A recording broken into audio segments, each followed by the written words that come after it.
മാസത്തിൻ ചേട്ടനുണ്ടോ? ഉണ്ട്. അപ്പച്ചാ, ഇതിന്റെ അനിയത്തിയായിരിക്കും. Hello. Hello. മുതലാളുടെ വണ്ടിക്ക് അല്പം ബ്രേക്ക് കുറവ്, അന്ന് ശരിയാക്കാൻ വേണ്ടി വർക്ക്ഷോപ്പിൽ ചെന്നു. വർക്ക്ഷോപ്പ് തുറന്നിട്ടില്ല. അപ്പച്ചനകത്തുണ്ട്, വരൂ വരൂ.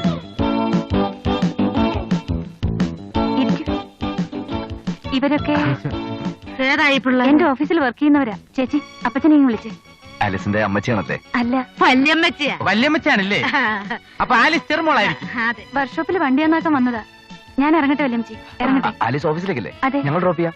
വേണ്ട, നിങ്ങൾ വർക്ക്ഷോപ്പിലേക്കല്ലേ, ഞാൻ ബസ്സിൽ പൊക്കോളാം. ഞങ്ങൾ വർക്ക്ഷോപ്പിൽ പോയിരുന്നു. ആ പുലിക്കാരന്റെ വണ്ടിയുടെ ബ്രേക്ക് ശരിയല്ല. ഞാൻ ഇന്ന് 9 മണിക്കാണ് വർക്ക്ഷോപ്പ് തുറക്കാറ്. ഇന്ന് സ്വല്പം വൈകി. നമുക്കിറങ്ങാം. തോർത്ത്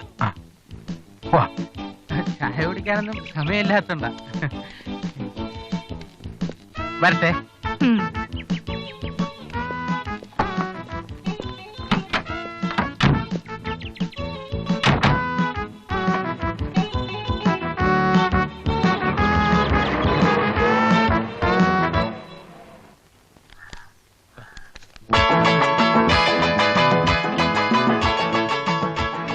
ബാക്കി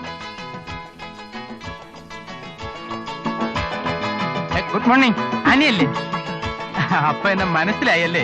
എനിക്കും ഇതേ സ്വഭാവമാ. ഒരു തവണ കണ്ട പിന്നെ ആളെ മറക്കത്തില്ല. പ്രത്യേകിച്ച് ആനിയെ പോലുള്ളവരെ. രാവിലെ മുഖത്തോക്കി മുഖസ്തുതി പറയാണെന്ന് വിചാരിക്കരുത്. ഈ ചുരിദാറിൽ ആനി അതീവ സുന്ദരിയായിരിക്കുന്നു. You look beautiful which is churidar, salwar kameez and shawl. സോപ്പാണല്ലേ? അതെ, കുട്ടിക്കാലം മുതലേ ഞാൻ PI സോപ്പ് തേച്ചാണ് കുളിക്കുന്നത്. പുറത്താരോടും പറയരുത്. എന്റെ സൗന്ദര്യത്തിന്റെ രഹസ്യം തന്നെ പിന്നെ ഇതാണ്. ഇത് വാഷിങ്ങിനല്ലേ ആൾക്കാർ ഉപയോഗിക്കാറില്ലേ? 501 wash well, sunlight etcetera etcetera. ഞാൻ പിയേഴ്സിനെ 501 കുറിച്ചല്ല പറഞ്ഞത്. പിന്നെ നിങ്ങളുടെ ഡയലോഗിലെ സോപ്പിനെ കുറിച്ചാ. വരട്ടെ.